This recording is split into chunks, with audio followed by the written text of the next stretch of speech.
Hello friends, today we are going to study class 9 Math NCERT solution of chapter 1 that is number system. So welcome to eClassmates, your online study partner. चलिए अब फटाफट शुरू करते हैं. Question number 1 of exercise 1.2. In that question, state whether the following statements are true or false. Justify your answer, यानी कि नीचे में जो भी क्वेश्चंस हमको जो भी स्टेटमेंट्स लिखे हुए हैं वो सही हैं या फिर गलत, इसके बारे में आपको बताना है और अपने आंसर को जस्टिफाई भी करना है कि क्यों आपका ये जवाब सही है या फिर ये गलत. तो इसको स्टार्ट करते हैं. सबसे पहला statement, every irrational number is a real number. क्या सारे इरेशनल नंबर एक रियल नंबर होते हैं?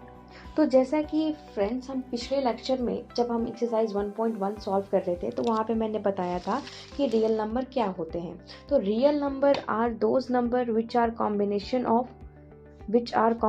Of rational number plus irrational number. यानी कि जब रैशनल नंबर और इरेशनल नंबर जब हम दोनों को कंबाइन कर देते हैं तब वो रियल नंबर बनता है. ठीक है, यानी कि इरेशनल नंबर रियल नंबर में कंबाइंड फॉर्म में होता है. यानी कि हम कह सकते हैं कि सारे के सारे इरेशनल नंबर एक रियल नंबर होते हैं. सो हमारा जो फर्स्ट स्टेटमेंट है वो हो जाता है ट्रू. ओके, सेकेंड पॉइंट है, every point on the number line is of the form root m where m is a natural number. ठीक है, तो जैसा कि हम जानते हैं कि रूट जितने भी स्क्वायर रूट्स नंबर होते हैं, जितने भी क्यूब रूट्स नंबर होते हैं, जितने भी नंबर्स जो रूट के अंदर होते हैं वो नंबर्स कैसे होते हैं, वो इरेशनल के फॉर्म में होते हैं. वो नंबर्स इरेशनल नंबर्स कहे जाते हैं. ठीक है, और जो इसके अंदर का जो m है वो कैसा है, वो एक नेचुरल नंबर है. यानी कि ये स्टेटमेंट ऐसा कहना चाहता है कि जो इरेशनल नंबर्स होते हैं, ठीक है, वो क्या नंबर लाइन को पूरा कवर अप कर पाते हैं. ठीक है, तो अगर हम ध्यान से नंबर लाइन को देखते हैं तो ये नंबर लाइन 0 इधर की तरफ अगर हम जाते हैं तो वो पॉजिटिव की तरफ जाते हैं, पॉजिटिव इन्फिनिटी. एंड अगर इधर की तरफ मूव करते हैं, लेफ्ट हैंड साइड मूव करते हैं तो वो होती है नेगेटिव इन्फिनिटी. ठीक है, तो अगर हम देखें रूट एम को, जैसे एग्जाम्पल एम क्या होना चाहिए, नेचुरल नंबर होना चाहिए. ओके, तो एम हम नेचुरल नंबर ले लेते हैं. Let's suppose that 1. ओके, तो इसकी वैल्यू क्या होगी, root under 1 that is equals to 1. Okay, let's suppose that 2, तो इसकी वैल्यू क्या होगी 1.414. ठीक है, लेट्स सपोज दैट 4, तो इसकी वैल्यू क्या होती है, इसकी वैल्यू 2 होगी. ओके, तो अगर हम रूट के अंदर अगर सारे नेचुरल नंबर्स को अगर हम लेते चले जाएंगे तो हमको जो रिजल्ट मिलेगा वो भी कैसा मिलेगा, वो सारे के सारे पॉजिटिव नंबर्स मिलेंगे. ठीक है, और जैसा कि हम देख रहे हैं कि एक नंबर लाइन पे पॉजिटिव भी होता है, नेगेटिव भी होता है और साथ में 0 भी होता है. बट इस केस पे जब हम रूट के अंदर एक नेचुरल नंबर को पुट अप करेंगे तो उस केस में ना ही नंबर लाइन का 0 कवर अप हो पाएगा और ना ही उसके नेगेटिव नंबर्स कवर अप हो पाएंगे. इस केस में सिर्फ और सिर्फ नंबर लाइन के पॉजिटिव पार्ट ही कवर अप हो पाएंगे. इसलिए हम ऐसा नहीं कह सकते कि रूट m के फॉर्म में जो भी नंबर्स होंगे जिसमें कि m हमारा नेचुरल नंबर होगा वो हर एक पॉइंट कवर करेगा नंबर लाइन के. ठीक है, तो इस कंडीशन के अकॉर्डिंग जो सेकेंड स्टेटमेंट है वो हो जाता है false. Okay, now comes to the third statement, every real number is an irrational number. क्या सारे रियल नंबर्स एक इरेशनल नंबर होते हैं? ओके, तो अगेन हम इस चीज़ को देखते हैं कि रियल नंबर क्या होता है. रियल नंबर होता है रैशनल नंबर और इरेशनल नंबर का कॉम्बिनेशन. ओके, तो रियल नंबर में रैशनल भी है और इरेशनल भी है. ओके, तो यहाँ पे रियल नंबर हमेशा, सारे रियल नंबर कभी भी इरेशनल नंबर नहीं हो सकते. हाँ, इरेशनल नंबर्स रियल नंबर ज़रूर हो सकते हैं बट रियल नंबर एक हमेशा इरेशनल नंबर नहीं हो सकता, क्योंकि रियल नंबर में हमेशा इरेशनल भी होता है और साथ में रैशनल भी होता है. Because real number are the combinations of irrational numbers and the rational numbers. So the third statement is false. Okay, now comes to the second question of this exercise. Are the square root of all positive integers irrational? If not, give an example of the square root of a number that is a rational number. Okay, तो इस question के कहने का मतलब ये है कि square root के अंदर जितने भी पॉजिटिव इंटीजर्स होते हैं क्या उनकी जो वैल्यूज़ होती हैं क्या वो हमेशा एक इरेशनल नंबर होती हैं. ठीक है, देखो इंटीजर्स क्या है, इंटीजर्स पॉजिटिव नंबर्स कंटेन करते हैं, ज़ीरो भी कंटेन करते हैं और निगेटिव नंबर्स भी कंटेन करते हैं। ठीक है, तो हमको अभी इस क्वेश्चन में जो स्क्वायर रूट के अंदर जो इंटीजर इन्वॉल्व करना है वो कैसा होना चाहिए, वो पॉजिटिव इंटीजर होना चाहिए। ठीक है, यानी कि पॉजिटिव नंबर्स, ना कि ज़ीरो और ना ही नेगेटिव, यानी कि स्टार्ट फ्रॉम 1 टू इनफाइनाइट, ये कहीं भी जा सकता है, इनफाइनाइटली आगे बढ़ सकता है। ठीक है, तो स्क्वायर रूट के अंदर एक पॉजिटिव इंटीजर होना चाहिए। ठीक है, तो उसका जो रिजल्ट होगा क्या वो हमेशा एक इरेशनल होगा? ठीक है, ये हमारा एक क्वेश्चन है। इफ़ नॉट, यानी कि अगर ऐसा नहीं होगा तो फिर आप एक ऐसा स्क्वायर रूट का एक एग्जांपल दीजिए जिसका जो रिजल्ट है वो एक रैशनल नंबर आए। ठीक है, तो देखो यहाँ पे रूट के अंदर हमको क्या लेने हैं, पॉजिटिव इंटीजर्स लेने हैं। ठीक है, तो हमारा पॉजिटिव इंटीजर्स कहाँ से स्टार्ट होता है, 1 से स्टार्ट होता है। तो हम सबसे पहले एग्जांपल के तौर पे रूट अंडर 1 ले लेते हैं। तो रूट 1 की वैल्यू क्या होती है, वो होती है 1। ठीक है, तो जो हमने सबसे पहला जो एग्जांपल लिया था जो कि एक इरेशनल नंबर था, ये रूट 1 क्या है, एक इरेशनल नंबर है। ठीक है, लेकिन जो इसका रिजल्ट है, अगर हम लोग, क्यों रूट 1 क्या है, एक परफेक्ट स्क्वायर है। ठीक है, जिसका रिजल्ट क्या है, 1 है। और 1 क्या है, 1 एक रैशनल नंबर है, बिकॉज 1 क्या है, एक नेचुरल नंबर, और always all natural numbers are rational numbers. Indirectly हम लोग इस चीज़ को बोल सकते हैं कि ये क्या है, एक रैशनल नंबर है। यानी कि जो स्टेटमेंट कहा गया था वो स्टेटमेंट हो जाता है रॉन्ग। क्यों? क्योंकि स्क्वायर रूट के अंदर एक पॉजिटिव इंटीजर हमेशा एक इरेशनल नंबर नहीं होता है। ठीक है, चलो सेकंड एग्जांपल लेते हैं, रूट 2। ये क्या होता है, ये देखो, ये एक इरेशनल नंबर है। ठीक है, और इसका जब हम रिजल्ट देखेंगे तो वो क्या होगा, 1.414, ये आगे की तरफ बढ़ता चला जाएगा। और ये जो नंबर है ना, ये नॉन टर्मिनेटिंग नंबर होता है, नॉन टर्मिनेटिंग नंबर, और साथ में ये नॉन रीअकरिंग भी होता है। ठीक है, इसका मतलब क्या कि ये कैसा नंबर है, ये एक इरेशनल नंबर है। कैसा नंबर है, एक इरेशनल नंबर है। ठीक है, अब चलो नेक्स्ट एग्जांपल को लेते हैं, रूट अंडर 4। ठीक है, और रूट अंडर 4 क्या है, अगर यहाँ पे रूट लगा हुआ है तो ये कैसा नंबर है, एक इरेशनल नंबर है। ठीक है, अब इसका रिजल्ट देखेंगे तो 4 क्या होता है, एक परफेक्ट स्क्वायर होता है, यानी कि इसका आंसर हो गया 2। अब 2 क्या है भाई, 2 तो एक नेचुरल नंबर है, यानी कि ये कैसा नंबर है, ये एक रैशनल नंबर है। ठीक है, तो ऐसा हमेशा सही नहीं है कि स्क्वायर रूट के अंदर जितने भी पॉजिटिव इंटीजर्स हैं उनकी वैल्यू हमेशा ही एक इरेशनल नंबर होगी, नहीं, कभी कभी ये वैल्यूज़ रैशनल भी हो जाती हैं और अदरवाइज ये इरेशनल ही रहती हैं। ठीक है, तो जो रूट के अंदर एक परफेक्ट स्क्वायर होगा उसकी वैल्यू हमेशा रैशनल होगी, जैसे कि रूट 1, रूट 4, रूट 9, इसकी वैल्यू होगी 3 जो कि एक रैशनल नंबर होगा। रूट अंडर 16 जिसकी वैल्यू होगी 4 और ये भी ऑलवेज एक रैशनल नंबर होगा। रूट अंडर 25 जिसकी वैल्यू होगी 5 और ये भी एक रैशनल नंबर ही होगा। यानी कि वो सारे नंबर्स, वो सारे पॉजिटिव इंटीजर्स जो रूट के अंदर होंगे और वो एक परफेक्ट स्क्वायर होंगे, वो सारे के सारे एक रैशनल नंबर होंगे, ना कि irrational number. Okay, I hope ये क्वेश्चन आप लोगों को समझ में आ गया होगा। Now comes to the third question of this exercise. Show how root 5 can be represented on the number line. कैसे हम लोग नंबर लाइन पे रूट 5 को रिप्रेजेंट करेंगे? सी, रूट 5 कैसा नंबर होता है, रूट 5 एक इरेशनल नंबर होता है। अभी तक हम लोग जितना भी इस चैप्टर का रिकैप लिए, जितने भी क्वेश्चंस को सॉल्व किए, तो हम लोगों ने इस चीज़ को बहुत अच्छे तरीके से केयरफुली नोट किया है डैट जो रूट के अंदर जो नंबर्स होते हैं, square root, cube root and etcetera etcetera, वो सारे के सारे नंबर्स कैसे होते हैं, एक इरेशनल नंबर्स होते हैं। ऑलवेज नहीं, जब तक वो एक परफेक्ट क्यूब या फिर परफेक्ट स्क्वायर ना हो तब तक वो नंबर्स इरेशनल होते हैं। तो 5 रूट के अंदर एक परफेक्ट स्क्वायर नहीं है, सो रूट 5 क्या है, एक इरेशनल नंबर है। ठीक है, एंड इस क्वेश्चन में हमको एक इरेशनल नंबर को नंबर लाइन में रिप्रेजेंट करना है। इसको करने के लिए हमारे पास 2 मेथड्स होते हैं, तो हम लोग इस क्वेश्चन में दोनों ही मेथड्स को देख लेते हैं, मेथड 1 एंड मेथड 2। 2 मेथड्स होते हैं इसको सॉल्व करने के, बनाने के, हम लोग दोनों ही मेथड्स को देख लेते हैं। ठीक है, तो सबसे पहला वाला जो मेथड है वो काफ़ी लंबा होता है।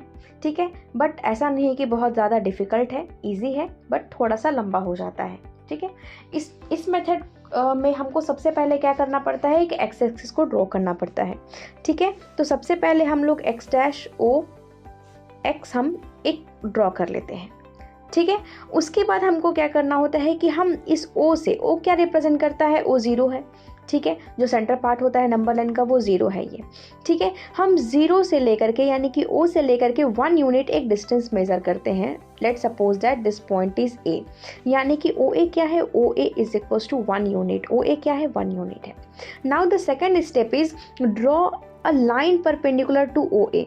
हम ओ ए के परपेंडिकुलर एक लाइन को ड्रॉ करते हैं, let this line B B A, ठीक है। तो हमने क्या किया, बी ए को परपेंडिकुलर ड्रॉ कर लिया ओ ए को, और सच डैट इस तरीके से हम इसको ड्रॉ करेंगे कि जो बी ए है वो भी कितना हो हमारा, वो 1 यूनिट ही हो, ठीक है। Now the third step is join O B. अब हम ओ बी को क्या करते हैं, ज्वाइन कर देते हैं, ठीक है। तो अगर हम ओ बी को ज्वाइन करते हैं तो ये एक राइट एंगल ट्रायंगल फॉर्म करता है, ठीक है। तो हमको ओ ए पता है 1 यूनिट, ए बी पता है 1 यूनिट, तो we can easily find O B, okay. तो ओ बी कितना होगा, root under perpendicular square plus base square that is equals to root 2, यानी कि ओ बी कितना है, ओ बी हो गया हमारा root 2, okay. Now the main step is let O B the centre and assume OB as the radius and draw an arc meeting OX at some point P, okay, and this P represent root 2 on the number line. फिर इसके बाद हम क्या करते हैं कि again जो हम लोगों ने यहाँ परपेंडिकुलर वाला जो भी प्रोसेस फॉलो किया है, अब अगेन हम वही प्रोसेस को फॉलो करेंगे, ठीक है। अगेन हम अब OB के ऊपर एक परपेंडिकुलर लाइन ड्रॉ करेंगे जो 1 यूनिट का ही हो, ठीक है। तो late suppose that this line is CB। तो अब हमने क्या किया, हमने CB परपेंडिकुलर ड्रॉ किया OB पे, ठीक है, और ऐसा ड्रॉ किया कि CB कितना है, CB 1 यूनिट है, ठीक है। तो अगेन सेम प्रोसेस को फॉलो करते हुए हम OC को ज्वाइन करेंगे एंड OC को फाइंड करने के लिए OB बेस होगा एंड BC क्या होगा हमारा, परपेंडिकुलर हो जाएगा। तो इस तरीके से हम OC को फाइंड कर सकते हैं।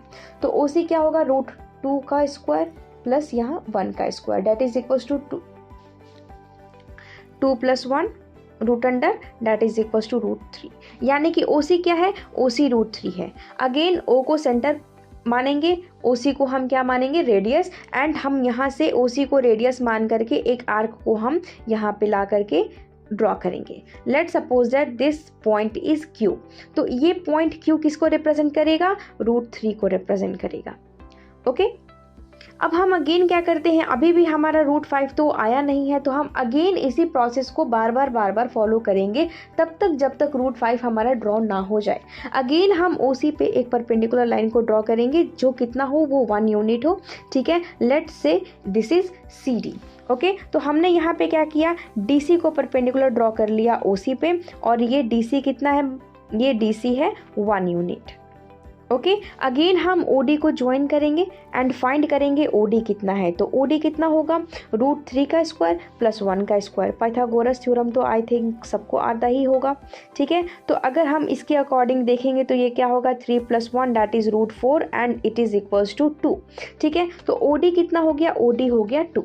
अगेन O को सेंटर मानेंगे एंड OD को हम रेडियस मानते हुए एक आर्क को ड्रॉ करेंगे and it meets the x axis at R, ठीक है। एंड R किसको रिप्रेजेंट करेगा, R रिप्रेजेंट करेगा 2, ओके। तो O हमारे रिप्रेजेंट कर रहा था 0 को, A रिप्रेजेंट कर रहा था 1 को एंड R रिप्रेजेंट कर रहा है 2 को। यानी कि हम देख सकते हैं कि जो रूट 2 है और जो रूट 3 है वो 1 और 2 के बीच में कहीं बिलोंग कर रहा है। ये दोनों ही एक इरेशनल नंबर्स है, ठीक है। ये जो R पॉइंट था ये क्या था, बेसिकली ये रूट अंडर 4 था, बट रूट अंडर 4 क्या होता है, एक परफेक्ट स्क्वायर होता है, तो ये एक रैशनल नंबर बन जाता है, ठीक है। रूट अंडर 1 भी क्या होता है, एक रैशनल नंबर बन जाता है, क्यों, क्योंकि रूट 1 भी एक परफेक्ट स्क्वायर है। हम लोगों ने अभी प्रीवियस क्वेश्चन में हम लोगों ने इस चीज़ को देखा था, ठीक है। तो अगेन अभी भी हम रूट 4 तक ही पहुँच पाए हैं, अभी भी रूट 5 अभी तक नहीं बन पाया है। तो अगेन हम सेम प्रोसेस को ही फॉलो करेंगे। अगेन CD के ऊपर हम OD के ऊपर हम अगेन एक परपेंडिकुलर लाइन ड्रॉ करेंगे जो खुद 1 यूनिट का हो। Let's say this is ED, ठीक है। तो अगेन हमने क्या किया, हमने ED को ड्रॉ किया, ठीक है। ED ड्रॉ किया परपेंडिकुलर किसके ऊपर, OD के ऊपर, ठीक है। एंड ED कितना है, अगेन ये 1 यूनिट है, ठीक है। तो हम क्या करेंगे, फिर से ओ ई को हम क्या करेंगे, ज्वाइन कर देंगे एंड हम ओ ई को फाइंड करेंगे। तो ओ ई फाइंड करने के लिए क्या करेंगे, पाइथागोरस थ्योरम का अगेन यूज़ करेंगे, क्योंकि हम लोग जैसे जैसे यहाँ पे परपेंडिकुलर बनाते जा रहे हैं ये एक राइट एंगल ट्रायंगल का फॉर्मेशन करते जा रहा है। तो हमको ईच एंड एवरी केसेस में हमको हाइपोटेनस को फाइंड करना है, और हाइपोटेनस को फाइंड करने का पाइथागोरस थ्योरम आई होप सबको आता होगा। ठीक है। तो ओ ई को फाइंड करने के लिए बेस है 2 एंड परपेंडिकुलर है 1, यानी कि 2 का स्क्वायर प्लस 1 का square that is equals to √4 + 1 that is equals to √5। Now √5 जाकर अब बना। ठीक है। तो ये √5 है। अगेन ओ को सेंटर मानेंगे एंड ओ ई को रेडियस मानते हुए एक आर्क को ड्रॉ करेंगे जो कि इसी एक्स एक्सिस को यहाँ पे किसी एस पॉइंट पे मीट करता है, और ये रिप्रेजेंट करेगा √5, यानी कि अब ये जो पॉइंट है ये √5 को रिप्रेजेंट कर रहा है on the number line. This particular point represents √5 on the number line. ठीक है। एंड √5 2 के बाद आता है। ओके, इस चीज़ से हमको ये चीज़ पता चलता है। Now focus on the method 2। ठीक है। अब हम मेथड 2 की तरफ चलते हैं। ठीक है। इसमें ये बहुत ही एक शॉर्ट प्रोसेस होता है, लेकिन इसको बनाने के लिए हमको एक छोटा सा स्टेप एक्स्ट्रा फॉलो करना पड़ता है, और उस स्टेप की वजह से ये मेथड काफ़ी ज़्यादा छोटा बन जाता है। ठीक है। इस मेथड में क्या करना होता है कि हमको सबसे पहले √n-1 की वैल्यू फाइंड आउट करनी पड़ती है। ठीक है। एंड यहाँ पे √n ये क्या है, तो n वो नंबर है जो नंबर आपको क्वेश्चन में रिप्रेजेंट करने के लिए कहा जा रहा है। ठीक है। तो सबसे पहले हमको नंबर लाइन पे √n-1 को रिप्रेजेंट करना होता है। सबसे पहले हम लोगों को नंबर लाइन पे √n-1 को रिप्रेजेंट करना पड़ता है। Represent on the number line, ठीक है। तो यहाँ पे इस क्वेश्चन में n के वैल्यू क्या होगा, n हमारा यहाँ पे है 5, यानी कि हमको सबसे पहले इस मेथड में हमको सबसे पहले क्या नंबर लाइन पे शो करना है, that is √4 and this is equals to 2, यानी कि हमको नंबर 2 रिप्रेजेंट करना है। ठीक है। तो अगेन हम एक एक्स एक्सिस को ड्रॉ करते हैं, x-O एंड हियर x। ठीक है। तो हम क्या करते हैं कि O हमारा एज ए सेंटर वर्क करता है, तो O किसको रिप्रेजेंट करता है, O 0 है। ठीक है। तो हम इस O से हम 2 यूनिट्स अब यहाँ पे एज्यूम करेंगे, 2 यूनिट्स। तो let's suppose that this point A। ठीक है। तो ये क्या है, OA क्या है, अब ये 2 यूनिट है। क्यों, क्योंकि इस मेथड में यहाँ पे बोला गया है कि सबसे पहले हमको नंबर लाइन पे √n-1 को रिप्रेजेंट करना होता है।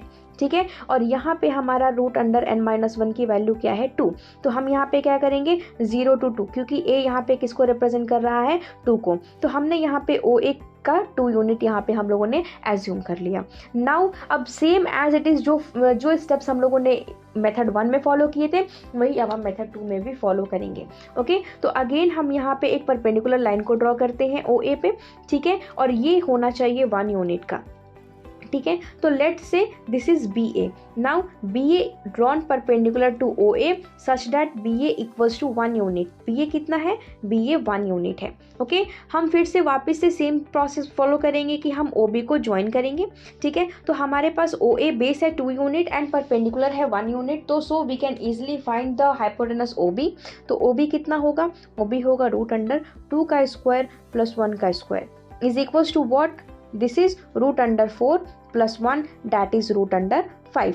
तो हमने क्या किया, हम यहाँ पे एक बार में ही √5 को हम लोगों ने ड्रॉ कर लिया, और यहाँ पे हम लोगों को सबसे पहले √2, √3 फिर √4 और देन हम लोग √5 तक रीच कर पाए थे।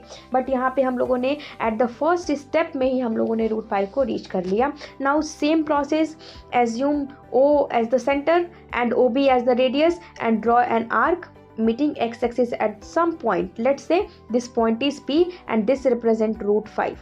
ठीक है। तो देख सकते हो कि यहाँ पे भी इस नंबर लाइन पे 0, 1, 2 एंड 2 के बाद यहाँ पे √5 शो हो रहा था, और यहाँ पे भी सेम प्रोसीजर है, 0, 2 एंड 2 के बाद यहाँ पे कहीं पे √5 शो हो रहा है, यानी कि this point represent √5 on the number line.